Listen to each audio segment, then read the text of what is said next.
Good afternoon,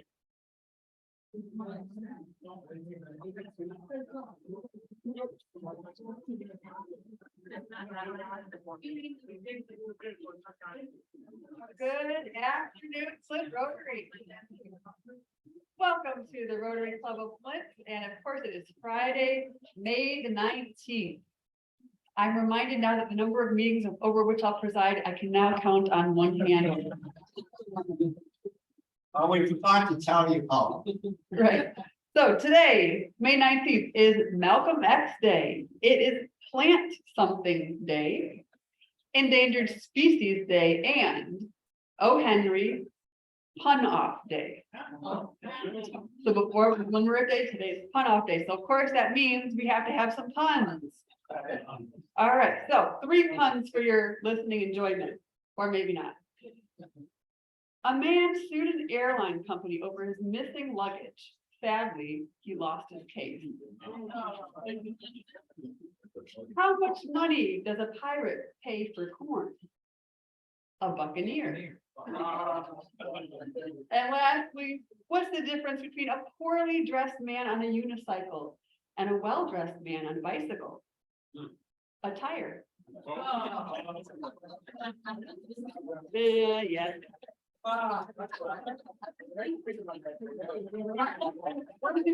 I know. All right, let's proceed with the Pledge of Allegiance.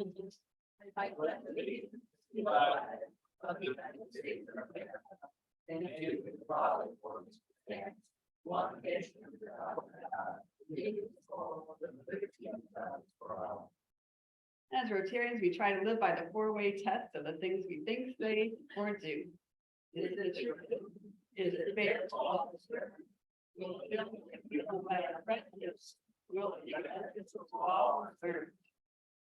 right, today for our inspirational message, we have Joe Pike.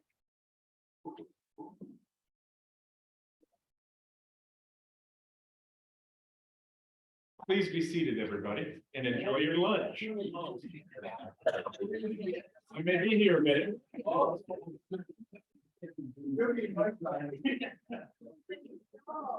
One of the things I love doing these days is listening to podcasts. And one of my favorites is from this guy named Rich Roll. I don't know if anybody's ever heard of him, but he's great. I like conversations and interviews, you know.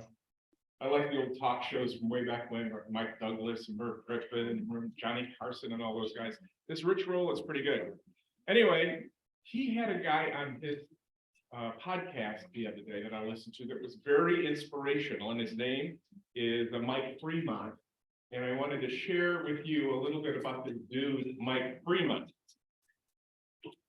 As Mike Fremont steadily jogs along his favorite routes near his home of Cincinnati, Ohio, he salutes nearly everyone he passes. They know him well because at age 100, Fremont has been running these same paths for decades. They're all accustomed to me, he says. They say, I've seen you here for 40 years. Fremont is something of a running celebrity. He holds multiple single-age world running records and everything from the mile to the marathon. But he came to the sport later in his long life.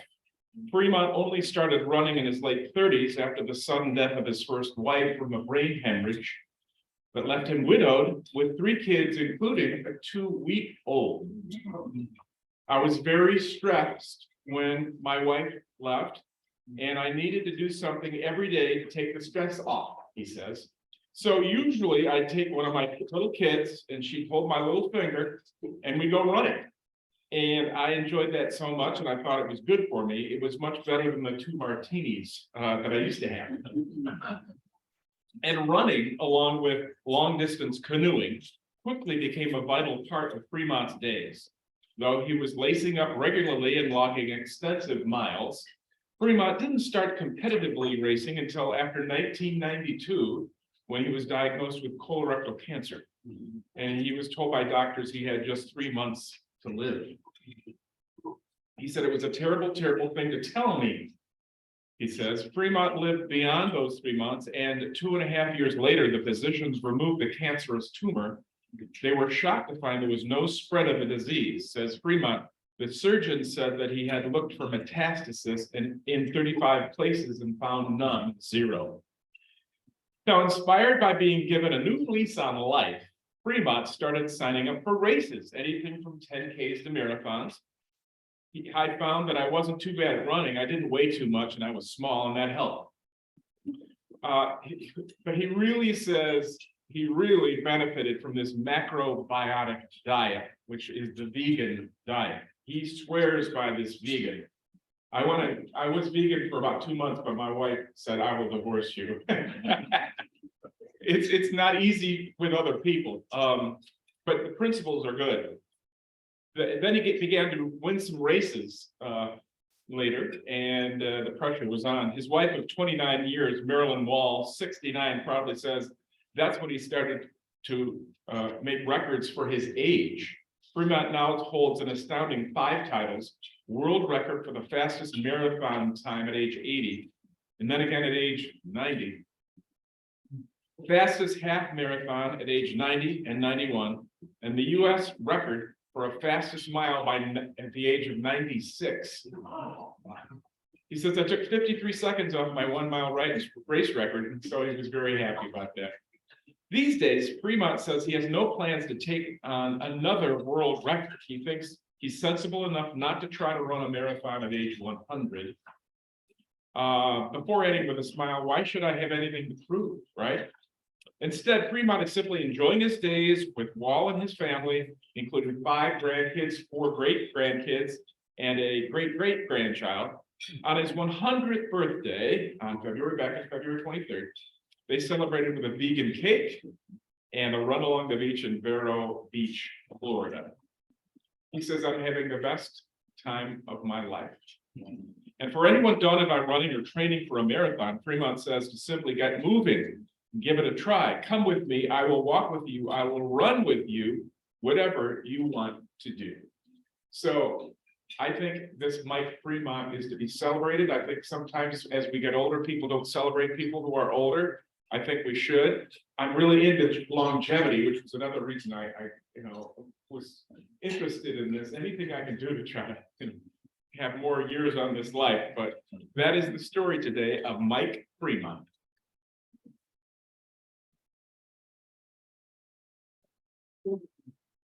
Well, thanks so much, Joel. And of course, I love with that, not just the story of his own tenacity and stick to itness, but that willingness to say, I'll walk with you or I'll run with you and be alongside you. That's something we can all lift up. Enjoy your lunch. We've got a lot to look forward today with our special presentation from Joe Sarah. And so we will get back together in just a few minutes. Until then, please enjoy.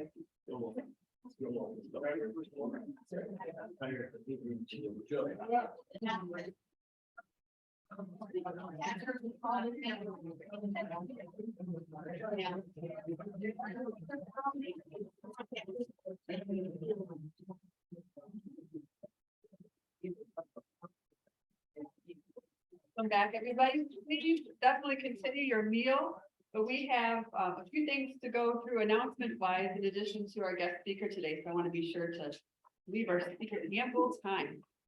So a few announcements I wanted to share. First of all, is that this month, May, is actually Asian American Pacific Islander Heritage Month. And this being the final Friday that we're going to be meeting here, want to share just a couple of quick snippets about some key aspects of Asian American Pacific Islander history within our country. So the 3 snippets are actually in the form of Supreme Court cases, and I am not a lawyer. I'm not going to attempt to explain all the legal significance, but I do want to highlight a few key things of social significance. So this particular example is from a gentleman named Takao Zawa, who was born in Japan and then immigrated to the United States. He did his university training here, and then with his family was living in Hawaii. Now, at this time, which would have been in the early 1920s, he was applying for naturalized citizenship, but the law at that time said that in order to become a naturalized citizen, a person had to be, quote, free white person or of African descent. And so he, as somebody who was born in Japan, had to try to prove that he was counted as a free white citizen. So at that time, the Supreme Court said, no, you're not, and they went by what today we would know as pseudoscience, but there was this attempt to racially categorize people in a supposedly scientific manner. And so by trying to trace linguistic history and supposed ancestry, they said, no, you don't count for that. And so, so with that, he was denied his request. And so he was not permitted to become a naturalized citizen of the United States. The very next year, after having seen that case, there was another immigrant from Asia. This time, this was Bhagat Singh Thind, who was from the Punjab region of India. He had come to the United States in 1913 and actually fought with the US in World War I. And he decided he wanted to apply for naturalized citizenship, but thought, aha, the way this racial pseudoscience was at the time actually assigned people from India as being Caucasian. And that was supposedly scientific. And so he said, aha, if the standard is this supposedly scientific one, and you have to be Caucasian, and Indians are defined as Caucasian, then therefore I should be able to apply for naturalized citizenship. But unfortunately for him, the rules of the game changed because the Supreme Court then said, oh, well, that may have been what we said last year, but actually the common man wouldn't perceive you as Caucasian, so you're not. And so he too was rejected in his bid for citizenship. And that brings us to the third example I wanted to share, which is from Fred Korematsu. He was somebody who was born in the US, a US born citizen, but of Japanese ancestry. And in 1942, he refused to go along with the internment of his family in the internment camps. And so he was arrested. And he actually protested his arrest all the way up to the US Supreme Court. And the Supreme Court decided, okay, even though you're a US citizen, this detention of you and your family was allowed because Japanese people were perceived as being a potential military threat. And so even though years later it was, the US government was found to have documents that said, no, there was actually no concrete evidence to believe that there was any reason for Japanese Americans to be seen as a military threat, that was nonetheless the basis for that. But in his case, at least had some vindication at the end. In 1983, his case was overturned by a district court in California, and so his arrest was finally expunged more than 40 years later. So I share those three things because those are three examples of Asian American history that I wasn't aware of until I was well into adulthood. But for me, I found a lot of value in learning about it because it reinforced for me the way to which the way I certainly grew up thinking about race is really it's a made up thing in a lot of ways, that where you draw the lines and to make the definitions, it's changeable over place and time. And so that was interesting to me to see how laws had been applied very differently. Another thing that I took from it was just the recognition that for a lot of people of Asian ancestry, even today, I would say, there's oftentimes this sense of being seen as an outsider and not being seen as fully American. And so that to me is a reminder of what thoughts are in my head and how can I, as a part of this community, do what I can to make sure that I'm treating each person with that full sense of welcome that I know as Rotarians we try to embody with each other as well. Wanted to reinforce today that we have, this is the last day to sign up with Ellen. If you haven't yet, for the Learn for Life fundraising breakfast, that's going to be held at the public library on June 5th. The program starts at 8:30 and 4 seats available. So if you would like to be one of the last remaining 4 seats available, please let Ellen know that before you leave today. Also want to make a quick mention that tomorrow morning at 7:45, we will be volunteering with the edible Flint plant distribution. So 7:45 is the time to meet at Walker Farms. That's on Atherton Road, just east of Genesee. We'll pack up the plants there, drive them over to Neighborhood Engagement Hub. We'll sort them and organize them and then get them ready for distribution. So thank you for everybody who signed up already. If you haven't signed up, but you're available tomorrow, even if you can only help for like an hour or two, we'd love to have you. Jim Richardson is the person to see if you would like any more information on that. What time does it start, please? Beginning is at 7:45. If you can't make it at the very beginning, but you can help out later in the day, I'm sure Jim can provide that arrangement as well. Thank you, Elizabeth. Yeah, thank you. And I think though, penultimate announcement from me anyhow, is just a reminder that our friend Cynthia, who has cared for us the last few years here preparing our meals, she retired last week. And so we wanted to take up a special collection for her. If there's anybody who is so inclined and would like to put a few dollars in the red cup to wish her well, please feel free to do that. If you didn't bring cash, but you still want to make a contribution, you can go on to our website, flintrotary.org, and there is that donate via square button on the right side of the page. You can do that as well. If you do that route, please just let Amy Vanderput know that that's the purpose for it, so she knows where to allocate that contribution. And thank you for everybody.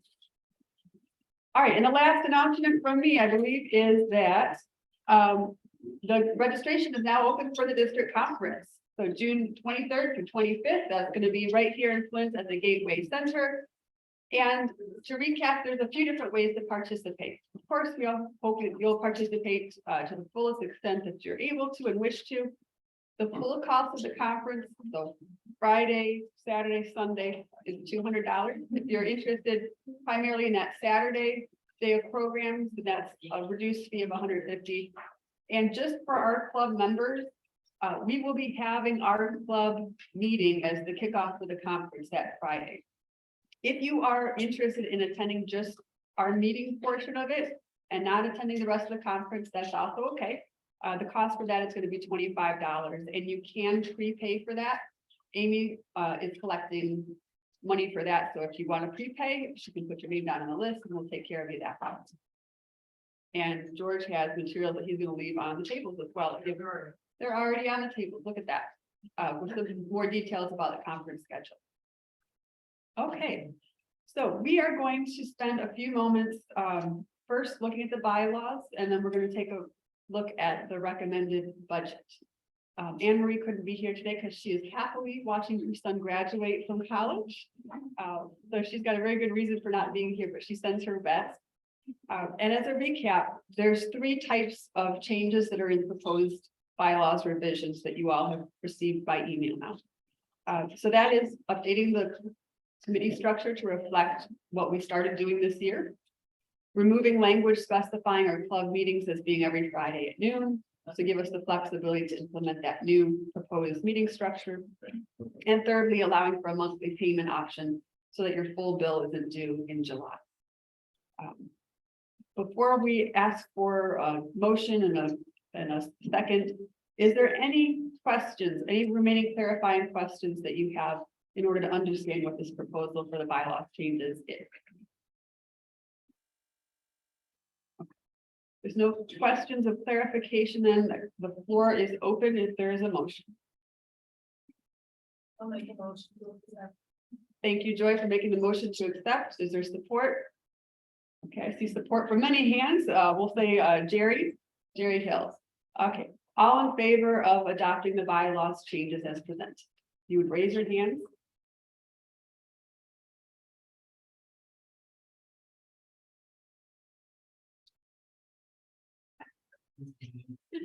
All right, I'm at about 34. If you are opposed, would you please raise your hand? Looks like we have a unanimous decision. Thank you very much. This is a big change for our club, and I appreciate you helping us work through this. And we'll continue to work with each other on the implementation of this, knowing that there's always going to be some bumps in the road, but together we'll walk that journey. So thank you. Okay, now that we have the revised bylaws, I can bring up Becky, because partly what our budget depends on is some of those changes that you just adopted. Hello. So I'm going to kind of cover what changes we have in the budget. So we took the budget, kind of broke it down and said, okay, now if we're not going to meet every Friday, because as you recall, we have 2 in-person meetings, and Elizabeth and Anne Marie met with the food bank, and they were happy to have us 2 Fridays instead of all 4 Fridays a month. So we adjusted our budget accordingly. So to kind of cover the budget, our budget is dependent a lot on members, number of members who come and eat, number of members who we can collect dues from. So a lot of it is driven by number of members. It's driven by the dues. It's driven by the dues we receive and the dues we pay. So I adjusted it accordingly. So first of all, we always have in our pledge form a donation for student and speaker lunches. That's to allow us to bring students and speakers and not charge them for their lunch. So I left that, that's pretty much the same at $2,400. We've been a pretty good club at meeting that budget every year. Membership dues are based on 100 members, and we are super close. Oh, we are at 101. Once we get everybody in by June 30th. We've got to get all those members that are kind of waiting to be introduced before June 30th, and we'll be at 101. We also are increasing dues by $10. We have not had a dues increase in 7 years. So that's pretty darn good. So they're just gonna go from 250 for dues to 260, and that will be on the pledge form. The meals, we collect $18 for the meals and we pay $16 for the meals, but $1 goes to the raffle. So that is built into our budget, just to be clear on how that all works. We have you pay $20 for your meal, but it really includes your raffle as well. So the income I have at $42,857, there is built in a $3,000 net revenue from a fundraising event for the next fiscal year. So we prepared to help Ellen with a fundraising event to net $3,000 for the club. Let's see, that's my revenue. The next slide. So then we've got some expenses in here. We do have credit card fees, bank service charges. I'm trying to keep those at a minimum, but I mean, that's just the way of doing business now, right? How many people really carry cash on a regular basis? There's a few. Anybody need anything? So I joke and say I have to stop at the bank before I can come to Rotary because I don't carry cash. So we are hoping to build into our budget, instead of the square that Amy has to swipe on her phone, an actual little square machine you can put your card in to pay for your meal. So that should make it a little more efficient at the line if you're not using Amy's phone for the square. So that will help. So we built that into our budget. Our dues, we're estimating the Rotary International dues at $90 a person and the district dues at $5,500 a person. If you'll remember, we had a little savings this year. The district dues gave us like a 50% discount this year, but that won't be for next year. So let's see, what does that go down to? Member supplies. Member supplies, we always buy some supplies. I budgeted the same as normal, what we've budgeted in the past. And then the next page, I know these are hard to read. One of our biggest expenses is Amy, of course, and we all know by now that Amy has given us her resignation, if you will, by June 30th of 2024. Amy wishes to no longer serve in this administrative role. We've gone through an extensive list, and you'll be hearing more about those as we go throughout the year of what Amy does and how can we replace some of what Amy does with volunteers. So we will be working extensively on that transition. I'm grateful she's given us over a year to transition. She has also graciously agreed to take less in pay because we're not going to have 4 Friday meetings in person at the food bank. She's not expected to attend the social events, and she's not expected to be at the service projects that we do. So that's saving a little bit in our budget this year. So my budget is ending with a deficit of $3,200. There are some one-time expenses built in, like we want to purchase a tablet or some kind of a computer for the club. Elizabeth brings hers every time we have a meeting in order for us to put the presentations on. Sometimes that might not be most convenient, so we are going to be getting some kind of a tablet or some kind of a computer. And in addition to that, there's a one-time fee in there to buy the little square item so that we can start swiping our cards easily. So I'm proposing that we would have a deficit of $1,939. We have plenty of money in the bank from years when we were at like 250 members. You can remember back in those days. So we do have the funds available to cover the deficit. And I do see this as a one-time deficit because we are eliminating the big cost that we have for Amy, or at least the majority of that. We may have to, pay somebody to do the accounting function that she does. But At this time, I would entertain a motion to accept the budget as presented. Second. Okay, all those in favor? Aye. Back to County Elizabeth. No. All of those look county. A whole lot, so. Okay. Any that disapprove? Okay, the budget has been adopted. Thank you very much.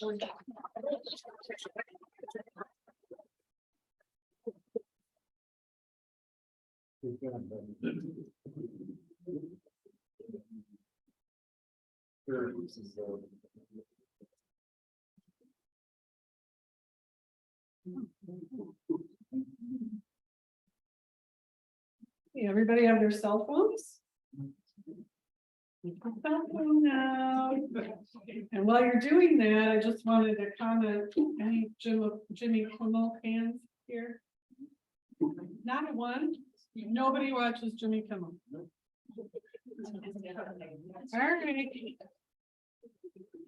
All right. There goes my joke. So. At the end of his show, he always says, and we don't have time for Matt Damon. Apologies to Matt Damon. It's a running joke. So you need to watch it and catch up. But this is what the fourth time we scheduled me to do this. So I feel like Matt Damon. But anyway, that one flopped. So let me try this. Why was the cell phone wearing glasses? He lost his contacts. Oh, gross. What does a phone do when it wants to sleep? It downloads a nap, which is what we're all going to do. So how many of you do have Club Runner on your phones? Far fewer than who voted for the bylaw. We need to remedy this. Club Runner is a way to stay in touch with our club. And it's easy, it's handy, it should be downloaded on your phone. That's what the app kind of looks like. It's blue CR. So go to your store and download the app. You can easily access all of our members. I can see that our guest speaker is helping Duncan download it right now. Joel's not only a car guy, but he's an app guy. So we're lucky to have him here today. So Can I run home and get my landline? we're grandfathering you in, Rob. So Club Runner, great way to just look things up quickly. Highly recommend. So Phone numbers. phone numbers, pictures of our membership. So if you're trying to remember somebody, you know, it's great. So that's Club Runner. Next. Do you woo-foo? Not boo-foo. It's not foo-foo. It is woo-foo. Okay. This might sound familiar. I think actually Elizabeth introduced this to us a few years ago, and it's a way to keep track of our community service hours, or our service hours rather.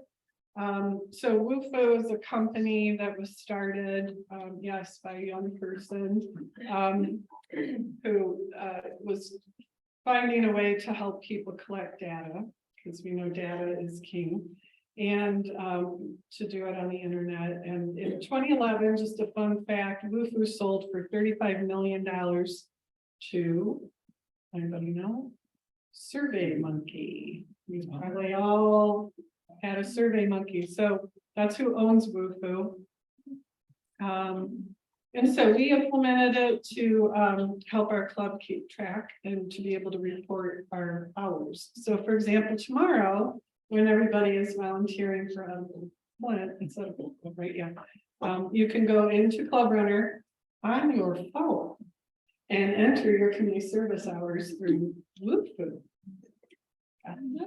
I know, it's a whole new language. So it's very simple. So you can do it on your laptop, or you can do it on your phone, but it's important for us to keep track of those hours. You know, this is a service above self club. We should be proud of the hours that we're serving, and it also helps, you know, the national keep track of Rotarian service, and that's something to be proud of. $5 fine. So, the other thing I wanted, to just also help you remember about WUFU, and this one might also be a stretch. How many of you, okay, where did the name WUFU come from? Okay, so it's a combination of Wu-Tang Clan and Foo Fighters. Anybody know who I'm talking about? Thank you. One person? Oh my gosh, where's Bobby and Pamela when I need them? All right, these are musical groups. Wu-Tang Clan is a hip hop group. They started in 1992. You were all born, so. And it's an acronym, which means witty, unpredictable talent and natural gain. Foo Fighters is an American rock band formed in '94 by Dave Grohl of Nirvana fame. Who's heard of Nirvana? Okay, a few more people. And Foo Fighter, the World War II term for, anybody know? Yeah, Unknown aircraft. Very close. Unidentified flying objects. All right, so you can rock out your community service by entering it into WUFU. All right, there we go. And one more thing, which is really philanthropy. Yeah, Kroger Community Rewards. This is another easy way to help us with some extra dollars. So if you shop at Kroger's, you can go on the website to the community rewards section and choose our club. It's very simple. If you need help, hit me up. Thank you. Thank you, Ellen.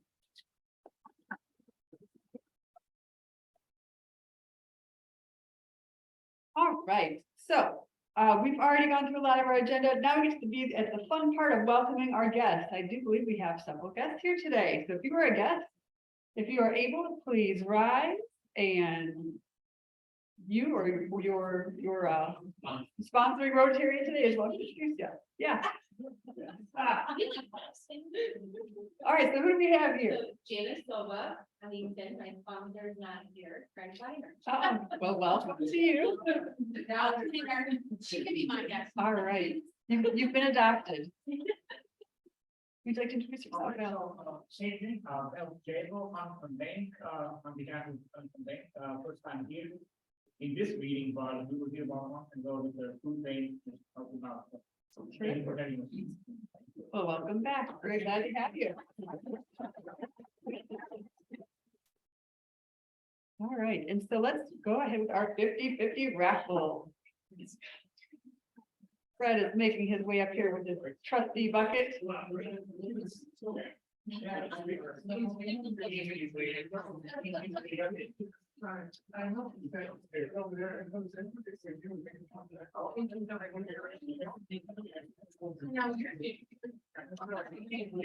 Oh, this is what I've always wanted to do. So, oh, sorry.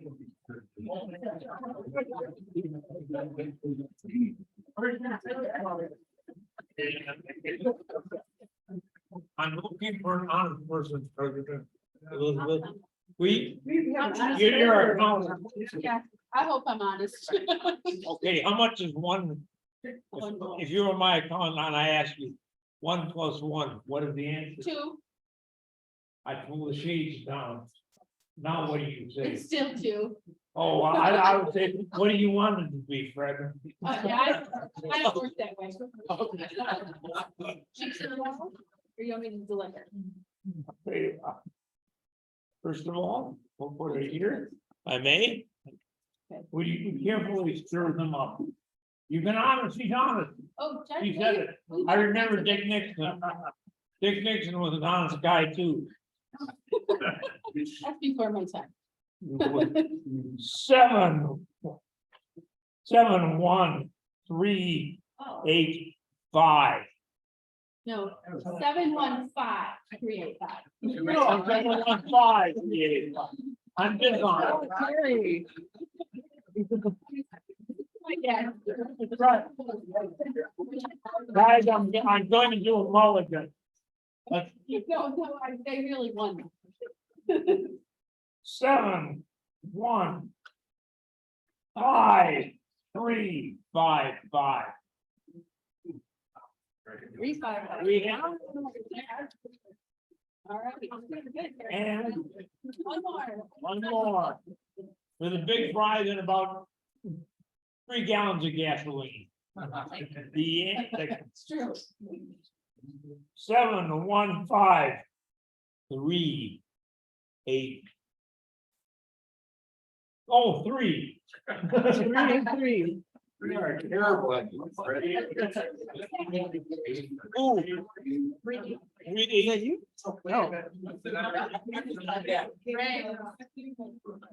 Brad, put some in. Hey, let me read it. Read it. Last 3 digits are 383. 383. All right.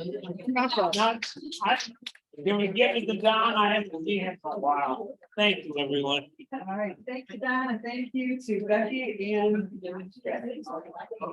Okay, May birthdays. I'm gonna do this really quick. Don't come up.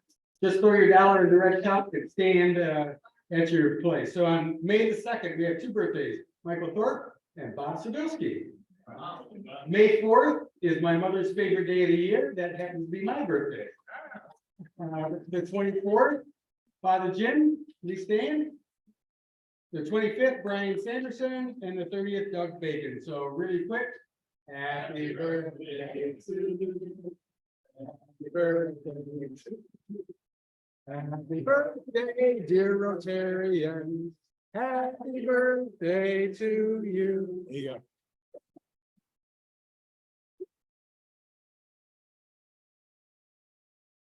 All right, and that brings us then to our guest speaker today, and introducing our guest speaker is Duncan Beagle.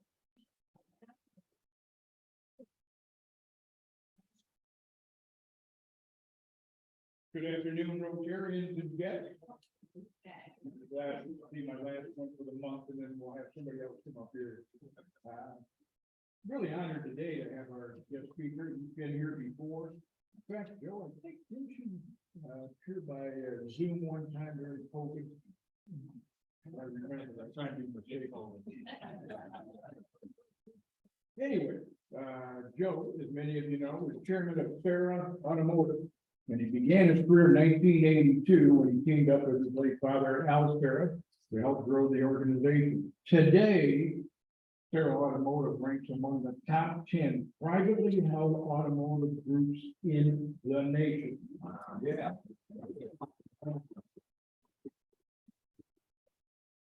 Now, this is some of these figures. They employ over 3,000 people, 54 dealerships, 33 of which are here in Michigan, 66 automotive franchises, 25 brands that operate in 7 states, including 33 here in Michigan. So those of you that thought it was just the auto plaza down there in South Saginaw Street in Alabama, no, it's a little bit different. In fact, I'm gonna ask Joe to maybe briefly indicate when he gets up here, how they grew this organization to that level. He's a graduate of LBM College, where he played college basketball. He's been married, I think, for 40 plus years, is it, Joe? Be 40 this July. And I'm not there yet. A few more months. See if you can ready me. Oh, Got 2 adult children, 5 great grandchildren. Excuse me. And his son, Matt, the young, handsome man that we see in the ad, is obviously involved. He's the general manager of Alistair Auto Plaza. And so, we are honored to have Joe with us to review what I just outlined. So let's have him come on up. Let's have a round of applause.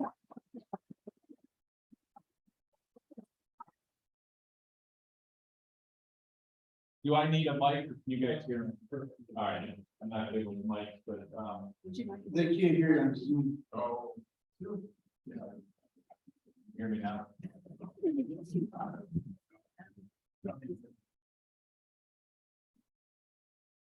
There you go. No. Yeah. We're gonna try it out. So anyways, I wanted to thank Duncan for the kind introduction and for inviting me. You're I'm a great friend, and previously he was one of my mentors I had. became the Flint back in 82, he's an LB grad as well.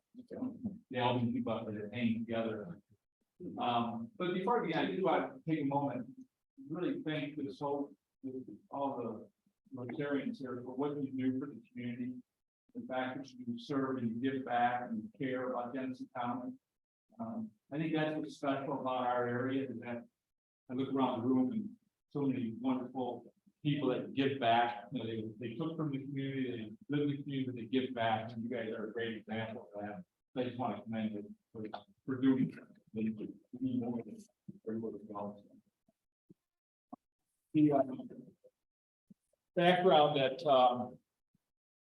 Duncan gave us was kind, but he did highlight any organization really is what you don't see a lot is a foundation. So building anything is foundation that's underground, and that's my father. He gets all the credit for that.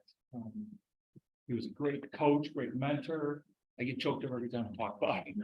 It's amazing. I'm one of 10 children. So the last business I was going to get into was retail automotive. And, you know, just, I had no interest in it. I thought what, you know, how hard it was. Unfortunately, at one point he did ask me to come in and join him, and I'm so grateful that he did. And that was in 82. He started the company in 73.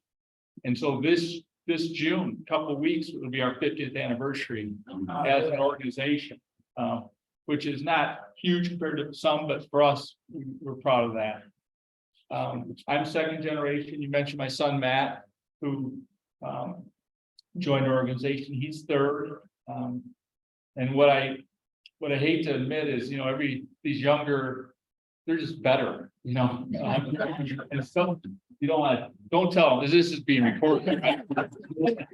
Fix that. Well, you know, they look at things differently, and they're better. So the organization's in good hands going forward. I joined in 82, as Duncan mentioned. I purchased a company for my father and some other shareholders in 2000. So I'm going on 23 years of running the company, and during those 23 years, I've seen a lot like you guys have. We've been through so many weird things.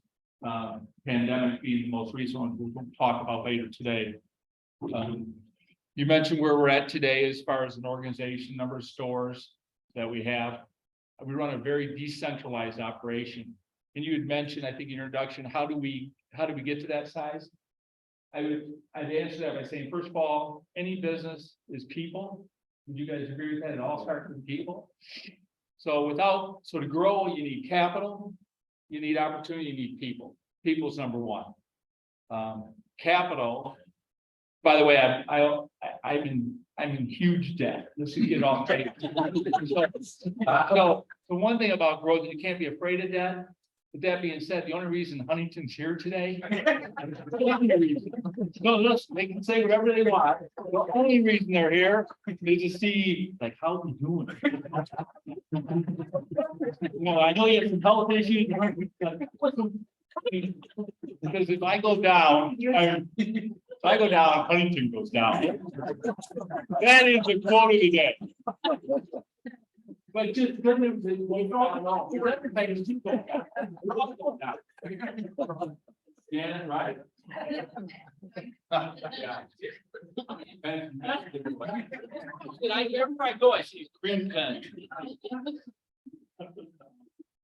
Anyways, but so to grow, you need to have people, and then you need to, in my opinion, the reason we're able to do this decentralized operation. So we have, so when we open a store, wherever it might be, we put somebody in there, a partner, somebody who's in charge to run it. And that individual, he or she, it's their store, whether they own 0% on day one, or if they own 20, it's their store. And to do that, the hardest part of my job is I have to let go. Like, I have to allow them to operate. And I can tell you, I can go into any business today and there's things I like and things I don't like, right? So I walk into a dealership today and I mean, stuff drives me crazy. But if I don't want to go there and run it myself, I got to allow it to happen. You follow me? And it's hard. Dick, right? You go back and you go crazy, right? So the good thing is I drink. I didn't drink. I am so impressed with those in the room who don't drink. I don't have to. Because, I mean, so you have to relinquish authority, obviously give them the framework. Now, we have a framework, you have to say, here's how we treat people, here's how we take care of our clients, here's how we take care of manufacturers. Everything's up front. So this is a framework. Stay within the frame. How you color the picture, I don't care. There's 100 ways to do things. Care for your people. So you didn't have to just let them go. And because of it, though, I think it does allow us to then grow. It allows an organization to give opportunities to people and let them grow. And quite frankly, the reason I grow today, like my wife says, what are you doing? I mean, why? And it's all because I want to give people the same opportunity as my father gave me. That's the only reason I do it. But I can tell you, that's the funnest part about it. It's so rewarding for me to be able to, see people live their life's dreams, and it goes all the way down. So that's my driving mission behind it. But did I answer as far as people, right? People, giving them values and having the capital at a very low interest rate.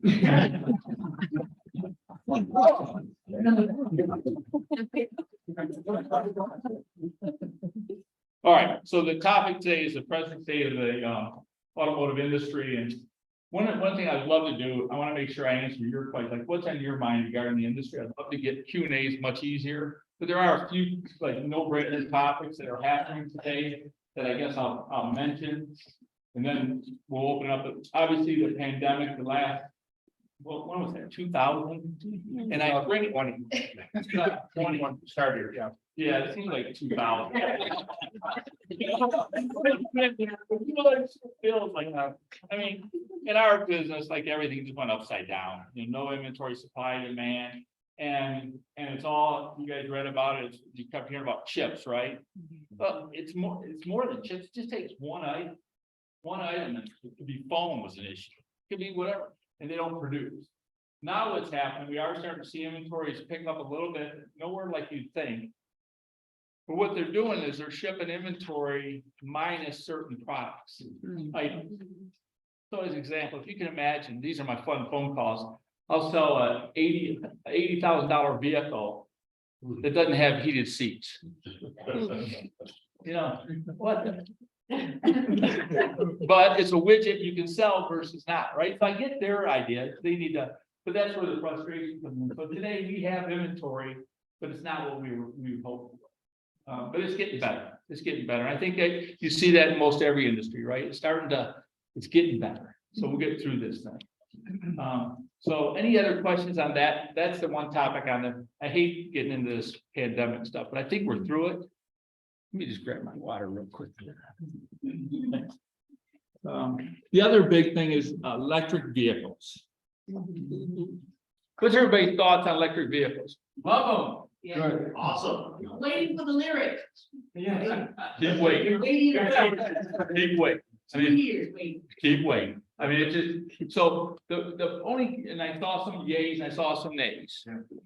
And where I look at it is, I'm whatever, because I have they didn't ask me for a vote, right? They're just gonna build these things and tell me I have to sell them, and I have to then be able to service them, and I have to be equipped for them. The one comment I'll make, and don't share this outside the room with any manufacturer, but I think in life, everything that's happening in this world, there's been a need or desire from a consumer. There's been something that consumers wanted and needed. And then some entrepreneur saw that need and figured out a way to fill the need, right? You follow what I'm saying? That's consumer driven. This is government driven. That bothers me. That scares me. I mean, it's not like all the consumers said, I don't want ice cream. No. I have an electric vehicle that I drive. It's a ride. I mean, if you drive them, they're exciting. But there's a lot to this deal. I mean, there's a lot of unknown. It seems like we're moving and we're jumped. We're off the cliff. And now we're going down and somebody's got to figure out how this ends. I'm really, I'm in because I have to be in, but I would tell you, there's a lot of unknown. infrastructure. I mean, what do you do with these batteries when they're done? You know, replace the battery is big money. But then where does the battery go? Yeah. Any other question on electric or fire? You guys know how I feel. What do you do with all the gas powered people and all the equipment and all the things used for gas power and all the gas pumps and now the electric supplies have to be put in all over the place. The government's sort of taking Oh, yeah. people out of business, right? Like the way that's running right now, I'm concerned. We're spending a amazing amount of dollars getting the infrastructure to our facilities. Every facility, like I'm building a Ford store in Rochester Hills. I was just with the builder the other day. He says the amount of electricity power we're bringing to the building is 4 times greater than any dealership ever had to build for what they think the future is going to be with all the. So that's not cheap. No. And the question is, where does it come from? Just it's a weird deal. And I'm not smart enough to figure it out. I'll be honest with you. This is where it concerns me. I just don't. When you don't understand something, you know how you have fear when you don't understand? That's probably my fear. I just don't understand it. And I wish I had a better knowledge of it. Yes, sir. I know you have Toyotas in some of your shops. Yeah. And what I hear or read is that Toyota is balking at the government mandates. This came about for your shop, came about before that. How did you view that in your marketing? How do I view it? I think they're pretty smart. I think Toyota's playing it very smart. They're just sitting back. They're waiting. They're the last to the game on this. And so I respect them for.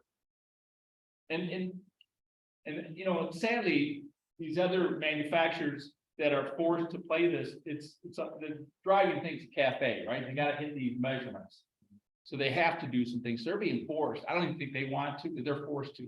Toyota with the hybrids and stuff, I think they're playing it very smart. That would be my, yes, sir. Yeah, every time I'm on the highway, I see all these cars. I remember Texas without power a year ago. And I wonder, where are we gonna get all the electricity for all these cars? We'll get rid of the gas rangers. You're not supposed to have just electric range. We have to have electric range at home, not a gas range. But there will go like electric power for all houses, the electric power. Where are we gonna get it all? It's a real, like I said, the fear of the unknown for me. It doesn't make logical sense. But we're in it. Yes, sir. I have to give you a break from electric, but talk to us how you deal with people. I know the most important and most expensive aspect of your business. Where are you finding them? So you nailed, that is the question right now is you talk about supply and demand. Yeah. The greatest supply and demand right now is people. Good people. We all want the best, right? So the first thing you have to do, you have to decide what are people looking for? Those are in the job market that think retail, automotive, and ours is very different. Our business is a riot. One of my best mentors, Vic George, would tell you, right, that we have so many different departments inside of a dealership. We have parts, we have service, we have body, we have sales. Those are all different skill sets. We have office, accounting.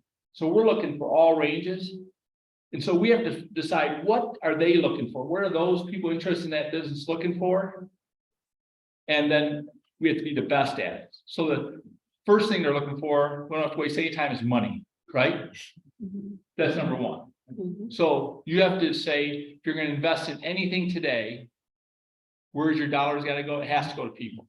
And if you think you're going to not do that, that's a short term. It'll work short term. It's not a long term play. You're not going to be around. So you're not going to keep people. You get them in the door, you got to keep them. And it's all about retention. So you have to pay. And you have to know what others are paying. And you have to be aware of it and make it really simple. Like our industry is known for making pay plans really complicated. Just make it simple so everybody knows what they're getting paid. And so pay is important. And then you have to get like, I can picture today, I was in my basement of my home and my son, Matt, came to visit. And I hadn't been feeling well. I had some health issues, but I knew he wasn't there for that. You know, when they're there for something. So I kind of being waiting for him to ask, and he finally asked about our vacation. our organization's vacation plan. And he tried to explain to me that I'm behind the times. And he was right. But I like to work. But not everybody does. And so he was sharing with me that, hey, we need to give more vacation, which is an expense, but it's time, right? So we had to change, I mean, so things like, that's why I mentioned earlier, sometimes it's good to have new blood come in and look at some things and so time, flexibility. But then the most important thing is, who do they work with? And what I mean by that is, you can't allow any organization to have the wrong person in there. That wrong person can take out a lot of great people. So when you have, and we all know who they are, but so many organizations allow them to stay. I don't have time. The one thing we get to choose in life is where we go to work. I don't want to work with jerks, okay? And I don't want to work with people that make my jobs difficult, as long as we're all rolling. So one of the roles as any manager or leader is you got to get those people out. You just have to look at them. And you know what? In today's world, I'll get sued. Who cares? You know what? I'd rather get sued and get them out of my company and make life better for 100 people than let Fred or Sally mess up mine. So those are little things, but just being aware, but it's the number one. Get them and keep them. Keeping them is really vital. Yeah. A brief story and then a question. I'm a proud owner of an Alcera vehicle, Chevy Bolt, made in Oakland County. Plug it in the garage. It's fun to drive. I love this guy. I don't know what else to say. I'm a lazy guy. So going to the gas station and having to take out your credit card, putting it in there and pulling it out and waiting and the whole. I don't want to do all that. I just want to plug it in the garage. But not for a long distance, as you know. But I think they're the best things, for the environment on many levels. But the question is car payments. I thought I read something this week that said the average US car payment is like $720 a month. So How did that happen? What happened there? well, first of all, interest rates went up. Yeah. So let's start with that. When you finance a vehicle, when you make a payment, if you have a 2% loan or a 10% loan, you don't get any additional value for their 8%, right? 10%. So interest rates are a big portion of it, number one. Yeah. But Huntington's gonna solve that. So, no one can come mad. And then, so that's number one. So three things happen. Interest rates went up, supply has been down, and because supply is down, dealers are allowed to charge more, right? Four things have happened. So dealers have been charging more. Because supply has been low, the third thing is manufacturers have had no incentives. They have not, you don't see those, 3,000 incentive or 5. So now you're paying more and now you don't have an incentive. So now you're paying this, no minus, higher interest rate. And then the other fourth thing in my opinion is these cars are really, my concern is the cost of vehicles today. Right. And that's where my other, getting back to electric, concern with electric is they are more expensive. And so we got to get costs out of product so we can afford them in today's world versus, those are the four things I think cause it. So what will happen? Supply is going to go back up. So dealers prices will come down. Manufacturers will start incentivizing again. Trust me, they can't help themselves. They'll build a bunch of product. They can't help themselves. The interest rates, I don't think are coming down as soon as I would like, but they will. I think they're going to level, and then maybe a little bit but banks like this new interest rate deal. They like it. They do. They're making money. Huh? Unless you're a saver, it doesn't work. What do you mean by a saver? Because the deposit accounts are paying well. Yeah. Often. Yeah. You guys do pay deposit? Go on. All right, yes. Well, Huntington Bank, thank you for being here. Think about it. So, and I don't know your thoughts and feelings on for cloud-based software and systems and those ongoing costs that we didn't used to have, what are some? Talking about in a vehicle? Yeah. So that, so just the other day, I think it might have been yesterday, Mary Barra of GM spoke at some function. It was a breakfast function, I believe. Anyways, and she talked about the future of the business, and she got in, she talked about electric, she talked about this autonomous self-driving. But the other thing was what she called connectivity. And this is where the manufacturers are going, and it concerns me, is you're gonna pay for benefits. Things that today we take as free, it's called subscription, where they can get you paying monthly subscriptions. Well, it started with OnStar, quite frankly. Is that the first one, OnStar? Right. And it's nice benefit, right? It's nice to have the safety, the this, and that, but it's a monthly, and sometimes you don't think of those things. So it's happening and it's not going away. It's definitely the way the manufacturer's going. Those vehicles today can do so much. So it's like a big iPhone, quite frankly. When you get in it, your iPhone becomes that car. Pretty neat, but they're gonna get you on the monthlies, no doubt about We have time for maybe one more question. it. Who's got the best question? Joe, when you were here a couple of years You get ago, two, because you already have one. Yeah, go ahead. Question, yeah. you were bombarded with questions about driverless vehicles. And I remember after about 20 questions, you go, listen, I don't understand all this stuff. I'm just here to tell you, it's coming. Yeah. Where is it now? Well, I think it's definitely where you're gonna see it for sure is maybe not in our daily lives, but in freight, the big trucks. That's where that's where it for sure will come. Yeah, the trucks are, any trucks, they're for sure gonna be driverless. That's where they're going. Dan, what's your? Recently, some friends of mine in automotive were in China. And they said China is set to, flood the electric car market, globally. What do you think that's gonna do to domestic, electric cars? Because it appears they're set to just dominate the rest of the world.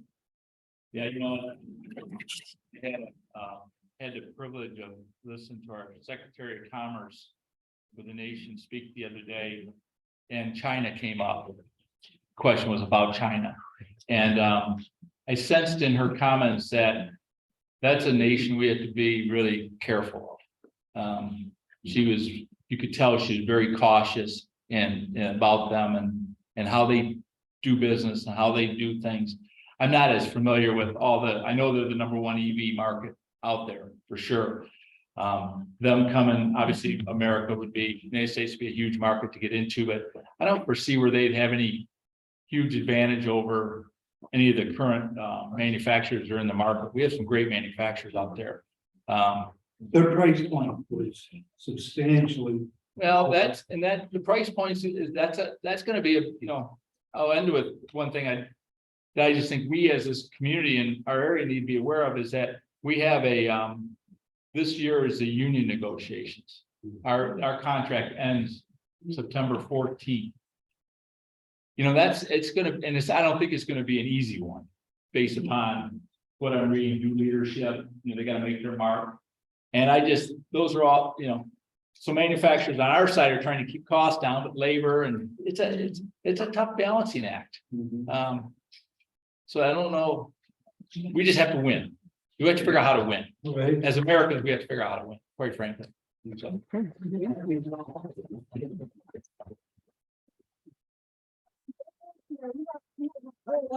a minute. Oh, Here's my buddy Joe, and I am proud of his family, Father Al, himself, and his son Matt.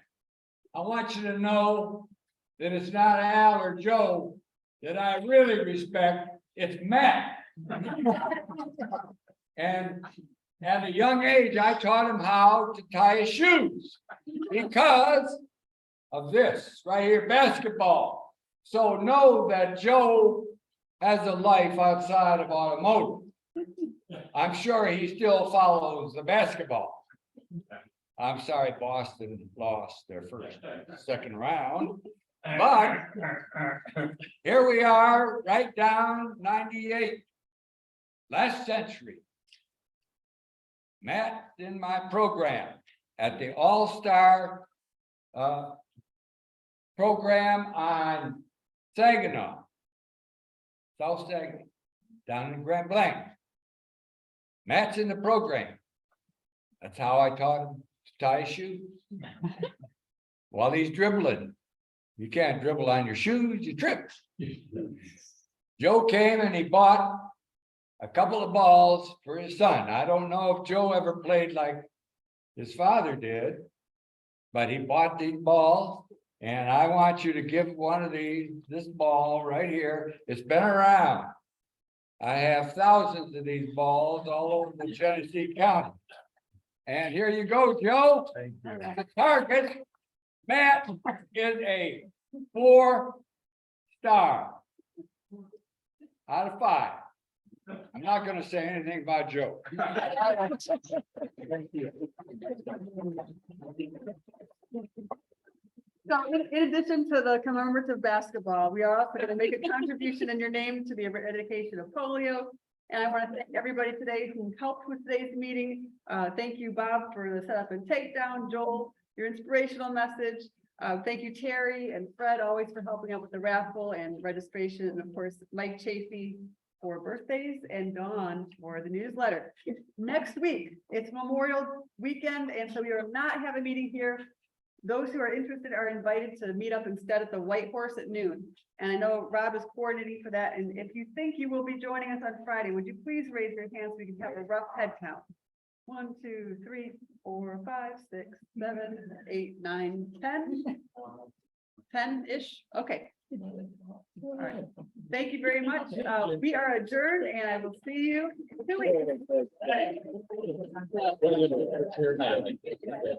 All right. Thank you, friends on Zoom. I'm fine. I'm still at it.